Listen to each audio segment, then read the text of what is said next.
안녕하세요. 새 비디오에 오신 것을 환영합니다. 우리가 살고 있는 세상에는 우리를 매료시키는 많은 미스터리가 있습니다. 사실 일부 발견은 너무 드물고 다른 세상 같아서 자신의 눈을 믿지 못할 수 있습니다. 오늘은 사람들이 절대 볼 수 없었던 20가지를 보여드리겠습니다. 이 채널을 처음 사용하십니까? 구독과 좋아요, 알림 설정 부탁드리겠습니다. 20.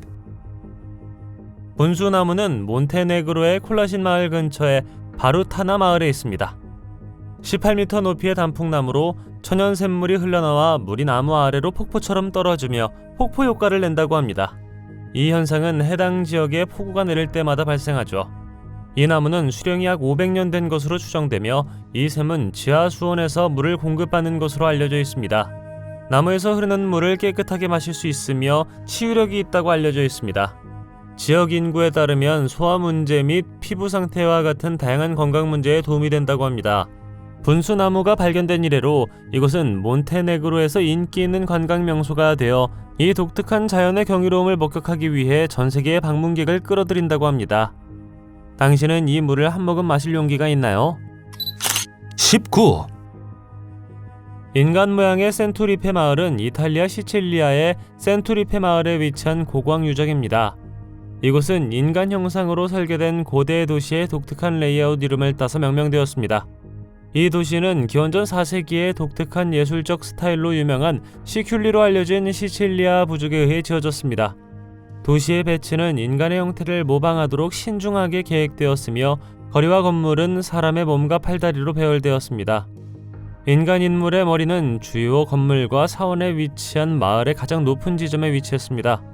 인물의 팔과 다리는 상점, 주택 및 공공건물로 가득 찬 주요 거리를 표현하였습니다.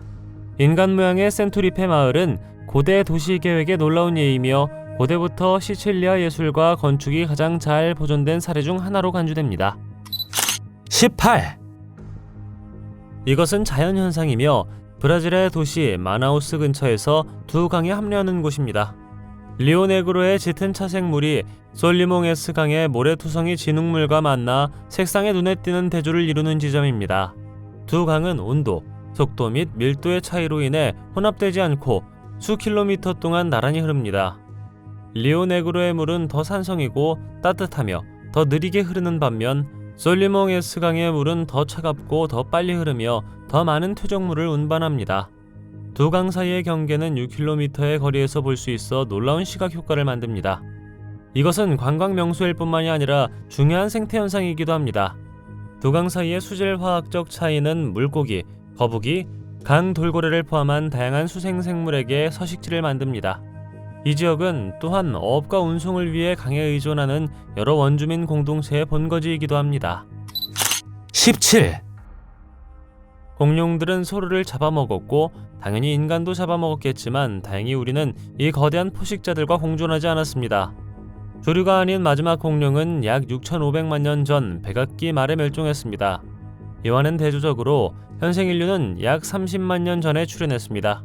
이것은 우리 사이에 최소 6,470만 년의 차이가 있다는 것을 의미합니다. 하지만 과학이 틀렸다면 어떨까요?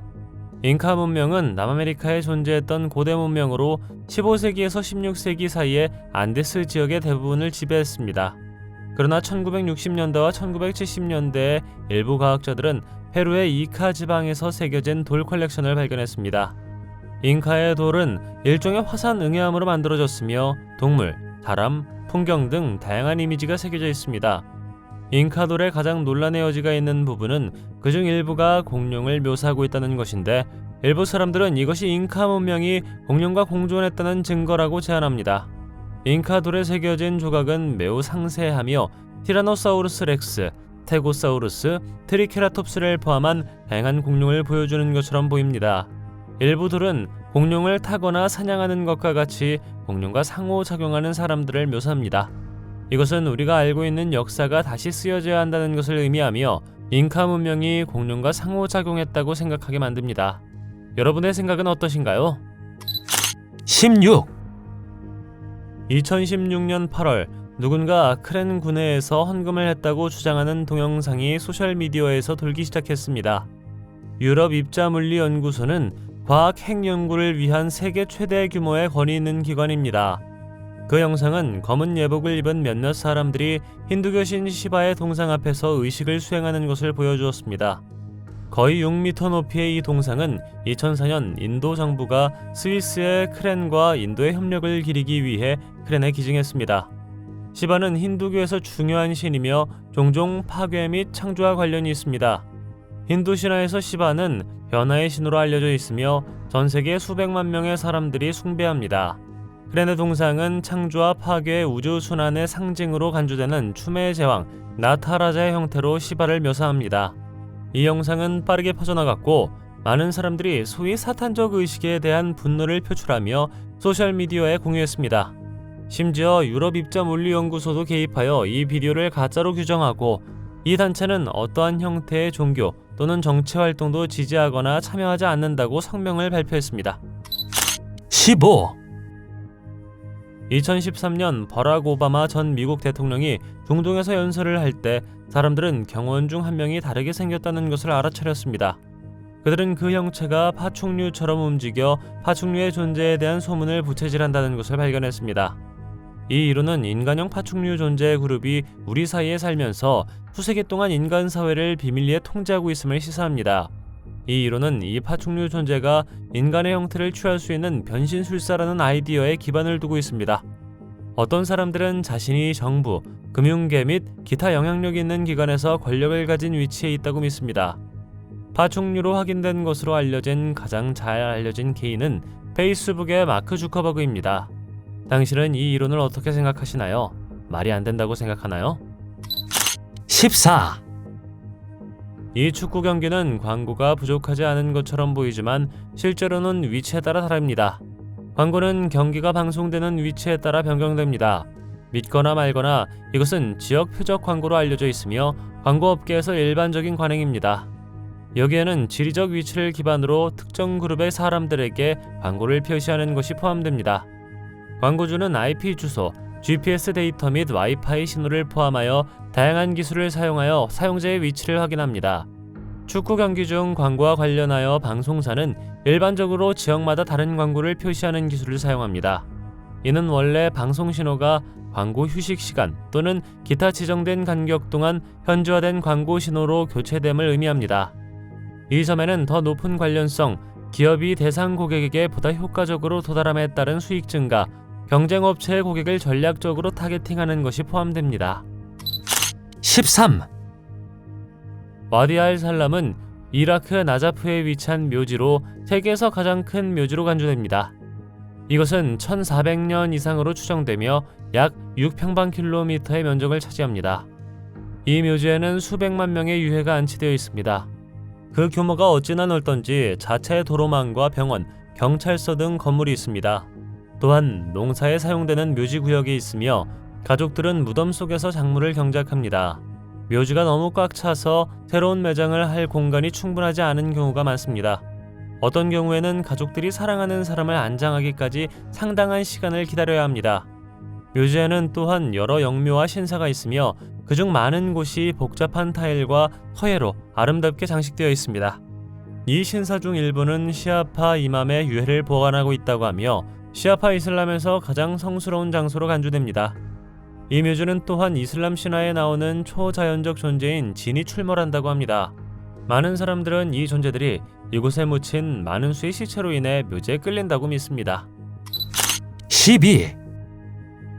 노리미치 오다치는 15세기로 거슬러 올라가는 일본의 거대한 검입니다. 검의 길이는 3.7m가 넘고 무게는 14kg 이상입니다. 이것은 세계에서 가장 큰 검 중 하나이며 거인이 사용했다고 할 정도로 큽니다. 그 정도의 크기의 칼은 다루기도 어려웠을 것이며 그 크기가 접근에 쉬운 표적이 되었을 것입니다. 거인이 사용하지 않는다면 말이죠. 일부 이야기에서는 전설적인 일본 전사를 위해 만들어졌다고 주장되는 반면 다른 어떤 이야기에서는 종교의식에 사용하기 위한 의식용 무기로 제작되었다고 합니다. 이것의 역사는 14세기부터 16세기까지 지속된 일본의 무르마치 시대로 거슬러 올라갑니다. 일본의 오사후네 지방에서 만들어진 것으로 추정되죠. 노리미츠라는 사람은 당대 가장 유명한 검술사 중 한 명으로 그가 검을 만들었다고 생각됩니다. 그러나 누구를 위해 왜 만들어졌는지는 여전히 수수께끼로 남아있습니다. 당신은 어떻게 생각하시나요? 11. 초기 인류가 어떻게 의사소통을 했는지 궁금해한 적 있나요? 다음 사진을 믿는다면 고대인들도 휴대전화를 가지고 있었을 것으로 보입니다. 최초의 휴대전화는 1973년 4월 3일 모토로라의 직원인 마틴 쿠퍼에 의해 출시되었습니다. 그는 당시 매우 무겁고 큰 전화기였던 모토로라 다이나텍을 사용하여 뉴욕시에서 처음으로 휴대전화를 사용했습니다. 그러나 2015년 오스트리아에서 800년 된 휴대전화가 발견되었다는 기사가 나왔습니다. 이야기에 따르면 전화기는 고고학 발굴 중에 발견되었으며 점토와 금속으로 만들어졌다고 합니다.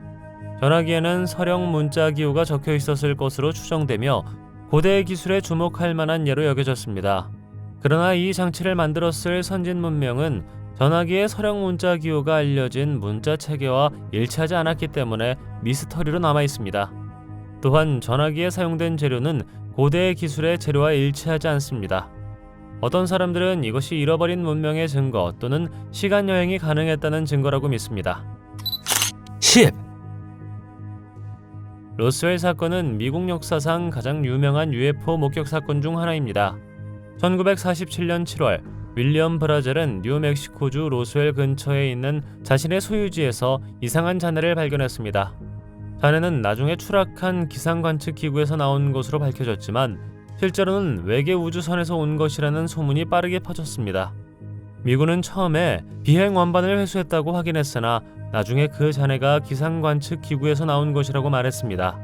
이야기에 따르면 그들은 또한 UFO 옆에서 외계인 존재를 발견하고 그것을 51구역으로 데려가 조사했다고 합니다. 그 이후로 로스웰 사건은 수많은 음모론의 주제가 되었고 많은 사람들은 정부가 외계 존재의 증거를 은폐했다고 믿었습니다. 이 사진은 로스웰의 외계 우주선에서 발견된 것으로 추정되는 큰 머리와 큰 눈을 가진 작은 외계 존재를 보여줍니다. 미국 정부가 외계 생명체를 회수했다고 믿나요? 아니면 단순히 기상관측 풍선이었을까요? 당신은 어떻게 생각하시나요? 9. 고래는 인상적인 크기뿐만 아니라 장엄한 존재감 때문에 바다의 지배자로 알려져 있습니다. 온순한 거인으로서 다른 바다 생물과 조화롭게 공존할 수 있는 드문 능력을 보여주며 쉬는 동안에도 거의 방해받지 않습니다. 고래는 잠을 잘 때 머리와 꼬리가 아래로 향하고 물속에 완전히 가만히 있습니다. 고래의 부풀어 오른 구멍은 수면을 뚫고 나와 잠자는 동안 숨을 쉴 수 있게 합니다. 이것은 고래가 에너지를 보존하면서 주변의 잠재적인 위협에 주의를 기울이는 방법입니다. 이 행동은 향유고래에서 가장 일반적으로 관찰되지만 혹등고래와 회색고래를 포함한 다른 종에서도 볼 수 있습니다. 고래는 몇 시간 동안 이 자세를 유지할 수 있지만 숨을 쉬기 위해 정기적으로 수면으로 올라와야 합니다. 그들은 포식자를 유인할 수 있는 소음을 피하기 위해 얕은 숨을 쉬고 천천히 숨을 내쉽니다. 고래는 한 번에 몇 시간 동안 잠을 잘 수 있지만 인간처럼 깊은 잠에 빠지지는 않는다고 합니다. 뇌의 한 부분은 활성 상태를 유지하고 다른 한 부분은 잠을 잔다고 합니다. 흥미롭지 않나요? 8. 코덱스 기가스로도 알려진 악마의 성경은 그 신비한 기원으로 유명한 중세 필사본입니다. 이 책은 세계에서 가장 큰 현존하는 중세 필사본 중 하나이며 두께는 거의 23cm입니다. 마귀의 성경은 당나귀 160마리의 가죽으로 만든 양피지에 기록되었는데 이는 중세시대의 흔한 관습이었습니다. 13세기 초 보헤미안 수도원에서 헤르만 더 리에뮤즈로 알려진 수도 사이에 만들어진 것으로 여겨집니다. 코덱스 기가스에 대한 라틴어 불가타 성경 전체를 비롯한 다양한 텍스트와 기타 종교 및 역사 텍스트가 포함되어 있습니다.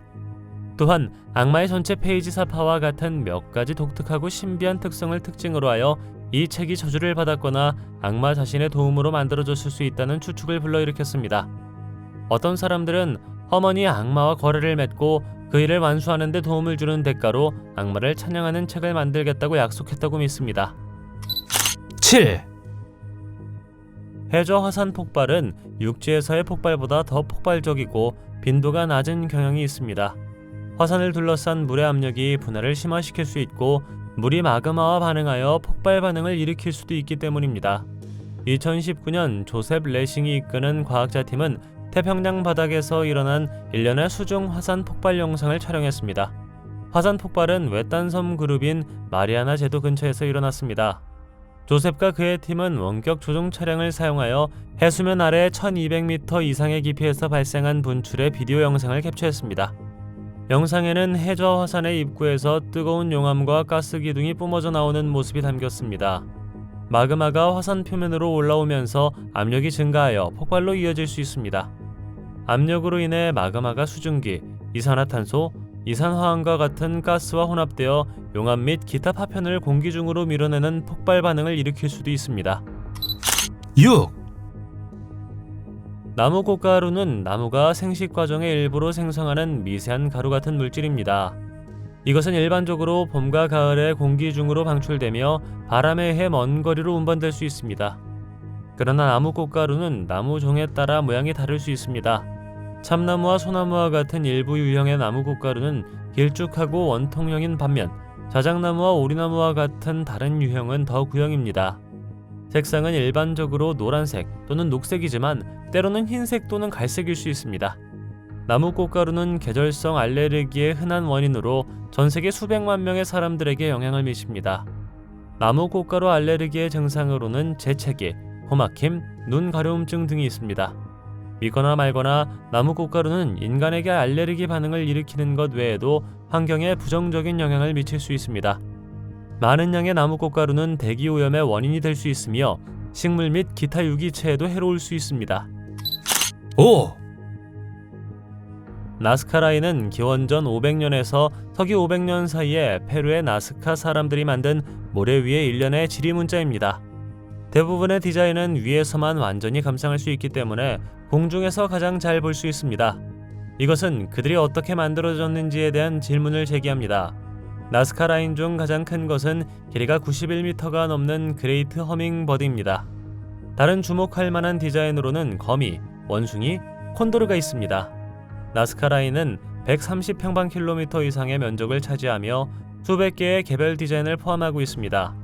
일부 디자인은 단순한 기하학적 모양인 반면 다른 디자인은 동물 및 기타 인물의 매우 상세한 이미지입니다.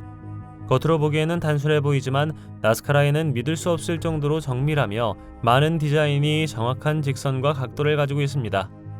이 선의 의미는 명확하지 않지만 나스카 사람들에게 종교적, 의식적 중요성을 지녔을 것으로 여겨집니다. 일부 사람들은 이 디자인이 천문 달력의 일종으로 사용되었거나 신들과 의사소통하는 방법으로 사용되었을 수 있다고 제안했습니다. 4. 거인. 모든 문화에는 그들에 대한 이야기가 있지만 그들의 실제 존재에 대한 과학적 증거는 결코 입증되지 않았습니다. 하지만 캡투아라는 머리가 2개 달린 거인에 대해 들어본 적 있나요? 이것은 2개의 머리를 의미하며 카리브해 지역에서 사용되는 크리올 언어에서 파생되었습니다. 이것은 남아메리카 해안에서 발견된 파타고니아 거인이라고 주장되는 전설적인 생물입니다. 전설에 따르면 키가 3.65m인 머리가 2개인 거인으로 카리브해의 외딴 섬에 살았다고 합니다. 이 전설은 미스터리와 논란에 쌓여 있으며 일부는 19세기 선원들이 발견한 실존 인물이라고 주장합니다. 일부 설명에 따르면 이것은 1800년대에 선원들에게 포획되어 유럽으로 끌려가 호기심으로 전시되었다고 합니다. 이것은 각각 자신의 뇌를 가진 완전히 형성된 2개의 머리를 가지고 있었고 사람들과 말하고 의사소통을 할 수 있었다고 합니다. 머리가 2개 달린 거인을 직접 보고 싶다면 미국 메릴랜드주 어딘가에 있는 박물관으로 가야 합니다. 2. 불꽃놀이는 종종 어두운 하늘이 숨막히는 빛과 색으로 밝혀지는 밤과 관련이 있습니다. 하지만 대낮에 불꽃놀이를 본 적 있나요? 전통적으로 불꽃놀이는 밤에 발사되며 어둠과 대비되는 밝은 폭발의 대비가 불꽃놀이의 마법과 매력을 더해 새해 전야, 공휴일 및 특별 행사와 같은 야간 축하 행사에 인기 있는 것입니다. 낮이나 조명이 밝은 환경에서 불꽃놀이를 하면 그 영향이 크게 줄어듭니다. 색상의 광채가 덜 뚜렷하고 밤하늘을 배경으로 복잡한 패턴과 모양이 잘 보이지 않습니다. 일광은 불꽃놀이의 화려함을 압도하여 관중에게 덜 흥미로운 경험을 제공할 수 있습니다. 불꽃놀이는 종교의식과 중요한 행사를 축하하기 위해 사용되었던 고대 문명으로 거슬러 올라가는 오랜 역사를 가지고 있습니다. 오늘날에도 사람들은 기억에 남는 행사를 기념하고 기쁨을 표현하며 지역사회를 하나로 모으기 위해 불꽃놀이로 하늘을 밝히고 있습니다. 1. 코끼리 발은 절대 만지지 말아야 할 것입니다. 이것은 체르노빌 핵 재앙 동안 형성된 매우 위험한 고방사성 물질 덩어리입니다. 짧은 시간 동안 접근하더라도 치사량의 방사선이 발생할 수 있으므로 세계에서 가장 위험한 방사성 물체 중 하나가 될 수 있습니다. 이 거대한 쿠륨 덩어리는 1986년 체르노빌 사고 때 형성된 핵연료와 원자로 물질의 방사능이 용용된 혼합물입니다. 이 덩어리는 코끼리의 발을 닮았다고 전해지는 독특한 모양의 이름을 따서 명명되었습니다. 이것은 검은색의 유리 같은 외관을 가지고 있으며 매우 조밀합니다. 이것은 원자력 발전소의 원자로가 폭발하여 많은 양의 방사성 물질이 환경으로 방출되었을 때 형성되었습니다. 호륨은 원자로를 통해 흘러 결국 원자로 건물의 지하에서 응고되었습니다. 특정 추정치에 따르면 이 근처의 방사능 수준이 너무 높아서 누군가가 몇 분만 근처에 있어도 사망에 이를 수 있다고 합니다. 당신은 설명할 수 없는 것을 본 적 있나요? 댓글로 알려주십시오. 동영상이 마음에 들면 좋아요 부탁드리겠습니다. 저희가 만든 더 많은 동영상을 보고 싶으시다면 화면에서 하나를 클릭하거나 채널을 살펴보세요. 시청해주셔서 감사드리며 다음에 뵙겠습니다.